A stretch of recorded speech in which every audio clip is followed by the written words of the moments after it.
ಕಾರಣ ಮುಖ್ಯ ಉದ್ದೇಶ ಏನಂದರೆ ಮೋದಿ ಯಾವುದೇ ದೇಶಕ್ಕೂ ಪರ್ಯಟನೆ ಹೋದರೆ ಅವ್ರ ಪರ್ಯಟನದಲ್ಲಿ ನಮ್ಮ ದೇಶಕ್ಕೆ ಏನಾದರೂ ಒಳ್ಳೇದು ಮಾಡ್ತಾರೆ ಅಂತೇಳಿ ನಾವು ಬಯಸ್ತಾ ಇರ್ತೀವಿ ಎಲ್ಲ ದೇಶದಲ್ಲಿ ನಾಗರಿಕರು. ಆದರೆ ಅವ್ರು ಅಲ್ಲಿ ಹೋಗ್ಬಿಟ್ಟು ಆ ದೇಶದಲ್ಲಿರುವಂಥ ಪ್ರೆಷರ್ನ ಇವರು ನಮ್ಮ ಭಾರತ ದೇಶದಲ್ಲಿ ಕಾಂಪ್ರಮೈಸ್ ಆಗ್ತಾ ಇದ್ದಾರೆ. ಹಂಗಾಗಿ ನಾವು ಇವತ್ತು ಕಾಂಪ್ರಮೈಸ್ ಮೋದಿ ಅಂತ ಕರಿತಾ ಇದ್ವಿ ಆ್ಯಂಡ್ ಸರೆಂಡರ್ ಮೋದಿ ಅಂತ ಕರಿತಾ ಇದ್ವಿ. ಇನ್ನೊಂದು ನಮ್ಮ ಮತ್ತೊಂದು ಹೋರಾಟ ಇದರಲ್ಲಿ ಈ ದೇಶದ ಪ್ರಧಾನಮಂತ್ರಿಗಳಿಗೆ ಬಹಳಷ್ಟು ಗೌರವ ಇದೆ ಯಾವುದೇ ದೇಶದಲ್ಲಿ ಹೋದ್ರೆ. ಆದರೆ ನಮ್ಮ ಮೋದಿ ಅವರು ಏನು ಮಾಡ್ತಾ ಇದ್ದಾರೆ, ನಮ್ಮ ದೇಶದ ಗೌರವ ಘನತೆಯನ್ನು ಹಾಳು ಮಾಡಿದ್ದಾರೆ. ಎಕ್ಸ್ಟರ್ನ್ ಫೈಲ್ಸಲ್ಲಿ ಅವ್ರ ಹೆಸರು ಪ್ರತಿಯೊಂದು ಮತ್ತು ಅದರಲ್ಲಿ ಬರೆದಿರೋರಂತೆ ಮೋದಿ ಅವರನ್ನು ಭೇಟಿ ಆಗಿದ್ದಾರಂತೆ. ಹಾಗೆ ಈಗ ನೋಡಿ, ನಮ್ಮ ನರೇಂದ್ರ ಮೋದಿ ಅವರಿಗೆ ಬೇರೆ ದೇಶಗಳಿಗೆ ಹೋಗಿ ಅವ್ರನ್ನೆಲ್ಲ ಮೀಟ್ ಆಗುವಷ್ಟು ಸಮಯ ಇದೆ. ಆದರೆ ನಮ್ಮ ಭಾರತ ದೇಶದ ಮೀಡಿಯಾದವರಿಗೆ ಮಾತಾಡೋಕ್ಕೆ ಅವ್ರಿಗೆ ಸಮಯ ಇಲ್ಲ. ಅಲ್ಲಿ ಮೋಜು ಮಸ್ತಿ ಮಾಡೋಕ್ಕೆ ಈಸ್ಟರ್ನ್ ಫೈಲ್ಸ್ ಅನ್ನೋದ್ರಲ್ಲಿ ಹೆಸರು ಬರೋಕ್ಕೆ ಇವೆಲ್ಲ ಮಾಡ್ತಾ ಇದ್ದಾರೆ. ಮತ್ತು ನಮ್ಮ ದೇಶದ ವಿರೋಧ ಪಕ್ಷ ನಾಯಕರಾದಂಥ ರಾಹುಲ್ ಗಾಂಧಿ ಅವರು ಕೇಳ್ತಿರುವ ಪ್ರತಿಯೊಂದು ಕ್ವಶನ್ಗೂ ಅವ್ರು ಆನ್ಸರ್ ಮಾಡ್ತಾ ಇಲ್ಲ. ಏನಂದರೆ ಅದು ಈಗ 70 ಇಯರ್ಸಿಂದ ಏನು ಮಾಡಿದ್ರು ಆ ಡೈಲಾಗ್ ಹೋಯ್ತು. ಈಗ ಹಿಂದೂ ರಾಮ ಮಂದಿರ ಕಟ್ಟಿವಿ, ಹಿಂದೂ ಮಾಡಿವಿ, ಹಿಂದೂ ಮುಸ್ಲಿಂ ಜಗಳ ಮಾಡಿವಿ, ಪಾಕಿಸ್ತಾನ ಹತ್ರ ಯುದ್ಧ ಮಾಡ್ತಾ ಇದೀವಿ, ಸರ್ಜಿಕಲ್ ಸ್ಟ್ರೈಕ್ಸ್ ಮಾಡ್ತಾ ಇದೀವಿ ಅಂತ ಹೇಳ್ಬಿಟ್ಟು ಪ್ರತಿಯೊಂದನ್ನ ಕಳ್ಳಾಕೊಂತ ಬರ್ತಾ ಇದ್ದಾರೆ. ಆದರೆ ಇವತ್ತಿನವರೆಗೂ ಒಂದು ಮೀಡಿಯಾಗೆ ಒಂದು ಪ್ರೆಸ್ ಮೀಟ್ ಕೊಡೋಕೆ ಅವ್ರಿಗೆ ಅವಕಾಶ ಇಲ್ಲ. ಬೇರೆ ದೇಶಗಳಲ್ಲಿ ಹೋಗ್ಬಿಟ್ಟು ನಮ್ಮ ದೇಶದ ಪ್ರಧಾನಮಂತ್ರಿಯ ಹುದ್ದೆಯನ್ನು ಅವರ ಗೌರವವನ್ನು ಧಕ್ಕೆ ತರ್ತಾ ಇದ್ದಾರೆ. ಅದರಿಂದ ಇಡೀ ಇಂಟರ್ನ್ಯಾಷನಲ್ ಲೆವೆಲಲ್ಲಿ ನಮ್ಮ ದೇಶದ ಗೌರವ ಧಕ್ಕೆ ಆಗಿದೆ. ಅದಕ್ಕೋಸ್ಕರನೇ ಇವತ್ತು ಈ ಹೋರಾಟ ಮಾಡ್ತಾ ಇದ್ದೀವಿ. ಇಷ್ಟು ದಿನ ಬಿಟ್ಟು ಯಾಕೆ ಮಾಡ್ತಾ ಇದ್ದೀವಿ ಸರ್? ಇಷ್ಟು ದಿನ ನಮ್ಮ ರಾಜ್ಯಾದ್ಯಂತ ಪ್ರತಿಯೊಂದು ಜಿಲ್ಲೆಯಲ್ಲಿ ಪ್ರತಿಯೊಂದು ತಾಲೂಕಲ್ಲಿ ನಡೀತಾನೆ ಇದೆ. ನಮ್ಮ ರಾಜ್ಯಾಧ್ಯಕ್ಷರನ್ನ ಅರೆಸ್ಟ್ ಮಾಡಿದ್ರು. ಯಾರು ರಾಷ್ಟ್ರಾಧ್ಯಕ್ಷರನ್ನ, ನಮ್ಮ ನ್ಯಾಷನಲ್ ಪ್ರೆಸಿಡೆಂಟ್ ಉದಯ ಭಾನು ಚಿಂಪಿ ಅವ್ರನ್ನ ಅನವಶ್ಯಕವಾಗಿ ಹಿಂಗೆ ಶಾಂತಿಯುತ ಹೋರಾಟ ಮಾಡ್ತಾ ಇದ್ರೆ ನಾವು ಡೆಲ್ಲಿಯಲ್ಲಿ ಹೋರಾಟ ಮಾಡೋಕ್ಕೆ ಹೋಗಿದ್ದೀವಿ. ಹಾಗಾಗಿ ನಿನ್ನೆ ರಾತ್ರಿ ಡೆಲ್ಲಿಯಲ್ಲಿ ಬೇಲಾಗಿದೆ, ಅವ್ರು ಹೊರಗೆ ಬಂದಿದ್ದಾರೆ. ಆದ ಕಾರಣ ಇವತ್ತು ಮತ್ತೆ ಬಳ್ಳಾರಿಯಲ್ಲಿ ಮತ್ತು ಈ ಯುವಕರು ಇನ್ನ ಧ್ವನಿ ಆರಿಲ್ಲ, ಧ್ವನಿ ಇನ್ನ ಹಸಿತಾ ಇದೆ.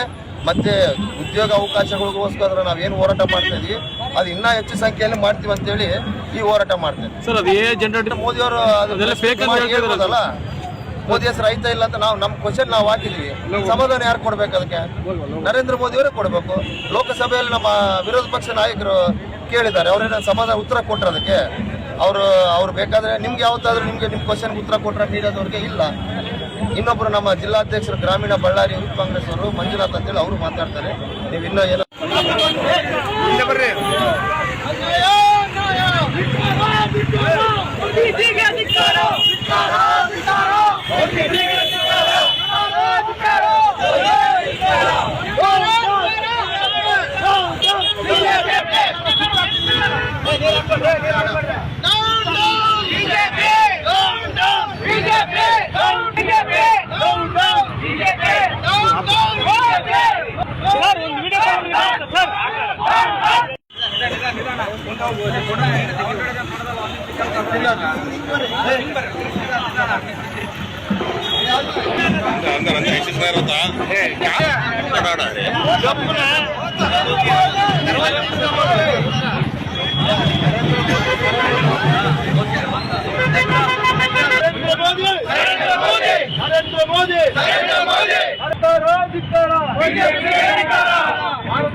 ಭಾರತ ದೇಶದ ಘನತೆಯನ್ನು ಹಾಳು ಮಾಡಿದ ಮೋದಿ ಸರ್ಕಾರಕ್ಕೆ ನರೇಂದ್ರ ಮೋದಿ ಅವರಿಗೆ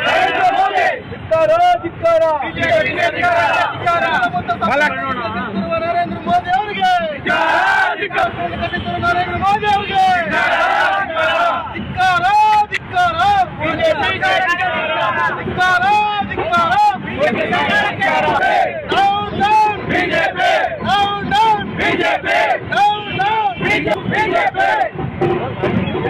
ಬಿಜೆಪಿ ಸರ್ಕಾರಕ್ಕೆ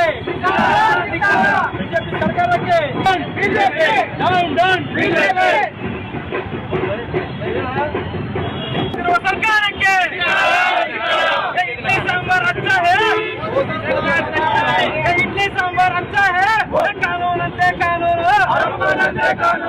ಕಾನೂನು ಬಂದವ್ರು ಯಾರಪ್ಪ? ಅಂಬೇಡ್ಕರ್ ನೋಡಪ್ಪ. ಕಾನೂನು ಬಂದವ್ರು ಯಾರಪ್ಪ? ಅಂಬೇಡ್ಕರ್ ನೋಡಪ್ಪ. ಕಾನೂನು ಬಂದವ್ರು ಯಾರಪ್ಪ? ಅಂಬೇಡ್ಕರ್.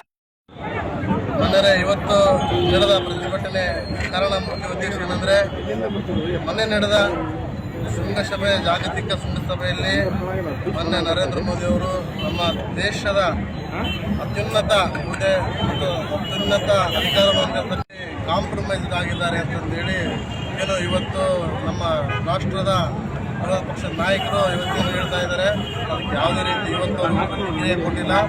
ಅದರ ಸಂಬಂಧ ನಮ್ಮ ರಾಜ್ಯ ಮತ್ತು ರಾಷ್ಟ್ರದ ನಾಯಕರು ಯುವ ಕಾಂಗ್ರೆಸ್ ಅಧ್ಯಕ್ಷರು ಅದರ ವಿರುದ್ಧ ಹೋರಾಟ ಮಾಡಲಿಕ್ಕೆ ಅಂತಂದೇಳಿ ಇವತ್ತು ಹೋದರೆ ಅವರ ಅಧಿಕಾರವನ್ನು ದುರುಪಯೋಗಪಡಿಸಿಕೊಂಡು ಇವತ್ತು ಅವ್ರನ್ನ ಬಂಧಿಸುವಂಥ ಕೆಲಸ ಮೊನ್ನೆ ನರೇಂದ್ರ ಮೋದಿ ಅವರ ಸರ್ಕಾರ ಮಾಡಿದೆ. ಅಂದರೆ ನಮ್ಮ ದೇಶದಲ್ಲಿ ಹೋರಾಟ ಮಾಡುವ ಹಕ್ಕು ಕೂಡ ಅವರು ಕಸ್ಕೊಳ್ಳೋಂಥ ಒಂದು ಸಂದರ್ಭ ಬಂದೊದಗಿದೆ